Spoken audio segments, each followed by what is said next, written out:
Hello, cosmic beings. My name is Elfina, and I am here to share some juicy information about this upcoming full moon. And for those of you who don't know, I am really passionate about sharing true sidereal astrology.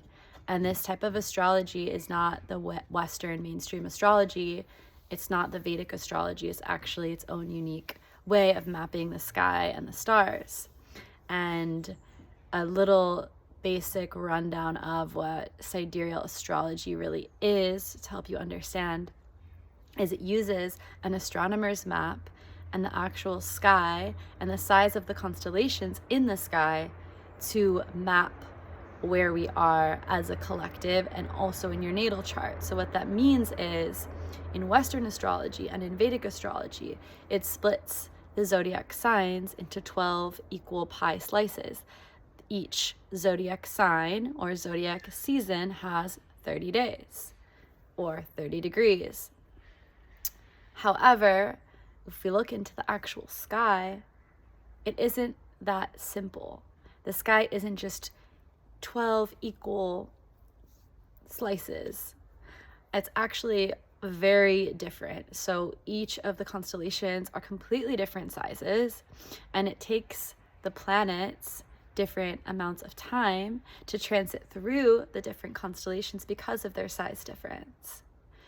Also, a huge difference that sidereal astrology takes into account is the fact that there's 13 zodiacs or 13 constellations. The 13th one is called Ophiuchus, and I'll go into this in a whole nother video.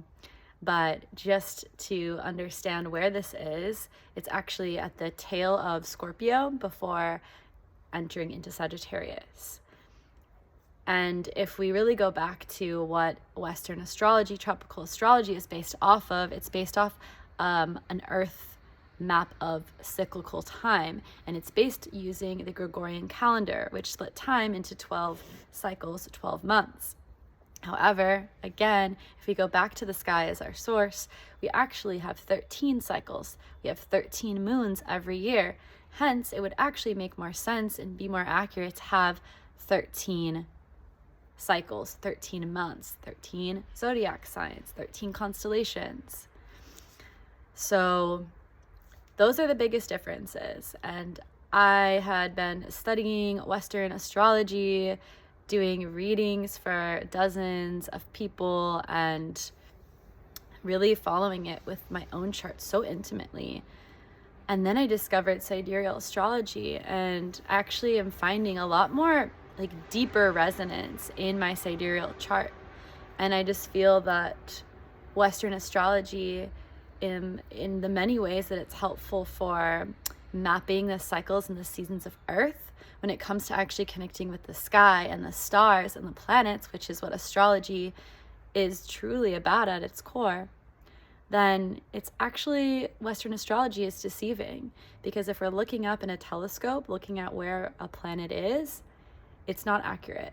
And so right now, using sidereal astrology, this full moon coming up on Friday the 29th is in Pisces. In Western astrology, they're going to say it's in Aries, but it's actually in Pisces. And so following where the planets and points actually are right now, this is how I will be delivering these weekly horoscopes, these transmissions around astrology and what's going on in the collective, so you can follow along. If you're interested in checking out your own natal chart and how that's going to shift because of the way that this system maps your chart, I'm going to be linking a really amazing website below where you can enter in your birth information, and then it will give you a new chart.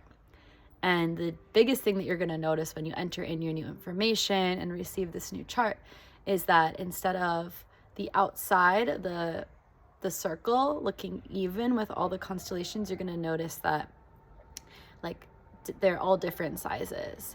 So Virgo is the largest constellation. It takes 50 days for a planet or point to transition through Virgo. So you're going to notice that Virgo actually takes up the biggest part of the pie slice, versus Scorpio, being the smallest constellation, only takes 12 days, or only takes 14 days, 2 weeks. So that's going to be a very small portion of the entire pie. So you're going to notice that because of the contributions of the sizes shifting, then the positioning of your planets will also shift. And if you're curious and you want more in-depth understanding of how to interpret these shifts, as well as how do I transition from, this whole identity that I've created for myself my whole life with Western astrology, and then how does that relate to where I am now with the sidereal chart, please reach out to me. I do one-on-one readings, and this is one of my joys, and I would love to help you really decipher these codes and also transition from one system to another in a really integrative way that it feels supportive and not even more confusing, but actually more clarifying. And I have a lot of theories around how I see sidereal and Western to be complementary and also different from one another. So we can get into that in another video. But to dive into today's topic, which is the full moon on Friday, I'm just going to share a little bit of what's coming through my channel around this. So we will have the moon in Pisces opposing the sun in Virgo. In any full moon, we know that the moon and the sun are opposing one another. So they're in opposite signs. So Virgo and Pisces, this axis point is really interesting and unique because Pisces is the very last of the zodiac signs and Virgo is the halfway point. And so there is this idea that halfway through the zodiac cycle, the first half of the wheel is about the journey inward. And Virgo represents the end of this journey inward. That's why Virgo is all around self-mastery and discipline and routine and organization and health and wellness. It's really like the culmination of the inner journey of mastering the self. And that's why Virgo energy is just, they're so good at taking care of themselves and others. They know what they need. They know what they need to do to support themselves. And they have the discipline and the strategy in order to act through on that. If you know a Virgo in your life, you know that they're caretakers, they're nurturers, they're providers, and they really go above and beyond with acts of service for themselves and others. And then we have Pisces, which represents the very end of the wheel, the end of the story, the culmination of the journey, the external journey outward into the collective. And that's why Pisces is actually about transcendence. It represents the end of a cycle, the death of the human body and the ascension into the spiritual, metaphysical realm. And this is really about merging with the oneness of love, the oneness of source, the oneness of everyone. And that's why Pisces is like this ocean that really knows no limits and no bounds and is just this all-encompassing energy. And so with the moon in Pisces, which is a water sign, and the sun in Virgo, which is an earth sign, we have this axis of feminine energy. Water and earth are both feminine energies. So it's a more time of a more yin, more relaxed, more mellow, perhaps a little bit more introverted with these two energies. Pisces and Virgo are a little bit more internal, a little bit more reflective, a little bit more reserved in some ways. So you might notice with this full moon, it's not quite as out there and energizing as other full moons, like maybe a full moon in Sagittarius or Leo might feel. And it's also an access point of service and mastery. So it's this time where the spotlight is going to be shined on a Virgo part of our lives and also a Pisces part of our lives. And how are we really balancing and dancing with taking care of ourselves versus taking care of others? How are we balancing having our own structure and routine and discipline and calendar or schedule versus how are we surrendering and flowing and trusting in life to support us? And this access point is also around healing the body and the physical health with Virgo, and then healing the spiritual soul through Pisces. So these are all themes that might arise for you during the next few days which is the portal window of this Pisces full moon. I'm also going to say, and not to scare anyone, but just to provide some clarity around Pisces energy. Pisces is a water sign, like I said, and it's actually the most emotional of all of the signs in the zodiac. Pisces feel everything. They're extremely intuitive and psychic and connected and empathetic and compassionate. And if you know someone who's a Pisces, sometimes they overgive, they overextend, they can lack boundaries. And so a message that's coming through with both of these energies with Virgo as well is like making sure that you're not overgiving, that you're not overextending, and noticing if there are little triggers or moments or lessons that the universe is sending you of being able to kind of pull back and stop repeating those cycles of overextending yourself, especially when you're not receiving that back in return. And what I was going to say about Pisces energy is that it's the most emotional. So full moons tend to stir up things that are inside of us. And statistically speaking, full moons, there's more ambulance and hospital visits, there's more accidents, the police are more active, and it tends to be a time of more emotional volatility.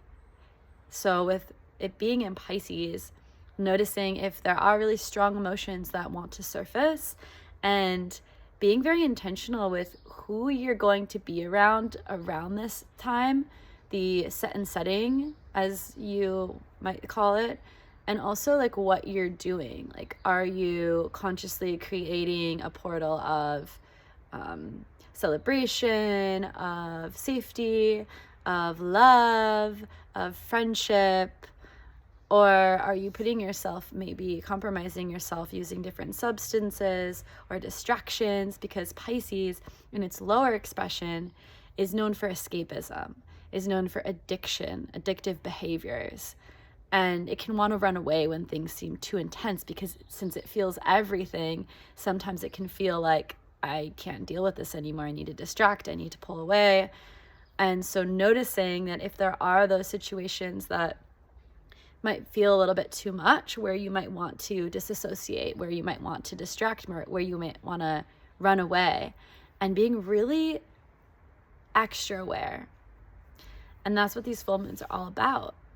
They're a beautiful time to have more clarity and awareness around emotional patterns, thought patterns, actions that have been hiding in the subconscious and really want to be revealed and seen and embraced, so that we can move forward with more acceptance and understanding and consciousness in these areas of our lives. So notice if perhaps there is some sort of addictive or disassociative or distracting vice that surfaces in your awareness that maybe is being asked to reevaluate and shift your relationship with during this time. Also noticing where you might be engaging in power struggles and in overgiving and giving your power away. Where you might be trying to, on the other hand, where you might be trying to control someone or control a situation. This is also themes of Virgo and Pisces. Virgo tends to want to control and be in charge, and Pisces tends to give away their power. In the lower frequencies, of course, all zodiac energies have the higher and the lower expressions. So being aware of where you might be in this push-pull dynamic, and if you are in a more controlling dynamic, a more lower Virgo energy, lean into that Pisces energy. Lean into surrender. Lean into trust and flow and fluidity and softness, and letting other people do whatever they want to do. You don't need to be in control, and the more that you try to grasp on, this full moon's probably just going to rip something away even more, and then that Pisces flooding emotions are just going to take over. So my advice is just to soften and release. And if you are feeling a little bit more polarized in that Pisces energy of escapism and over-consuming of like an emotional experience in your body, then it's really healthy and nurturing to lean more into that Virgo, to ground yourself, to be a little bit more logical, to maybe do something for the physical that will take you out of the emotional body, whether that's working out or making a really nourishing, delicious cooked meal for yourself, or just like creating a schedule that really supports everything that you want to create in a grounded way. And we are in Virgo season, so that Virgo energy of creating and organizing and planning is only going to be even more supportive for you during this full moon. I'm going to feel into if there's anything else that I want to share.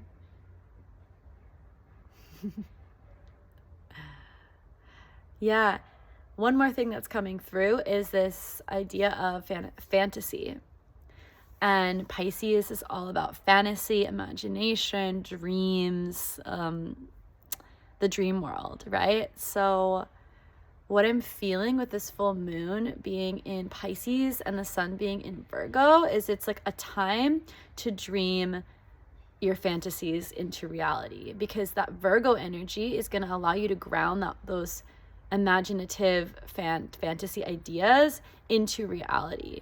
So whatever it is, like whatever big dreams you have, use this potent full moon portal in Pisces to allow yourself to receive these visions and these insights and these wild fantasies. Like allow them to just come through, whether they're coming through a visualization, a meditation, through your dreams at nighttime, or they're just coming through during the day.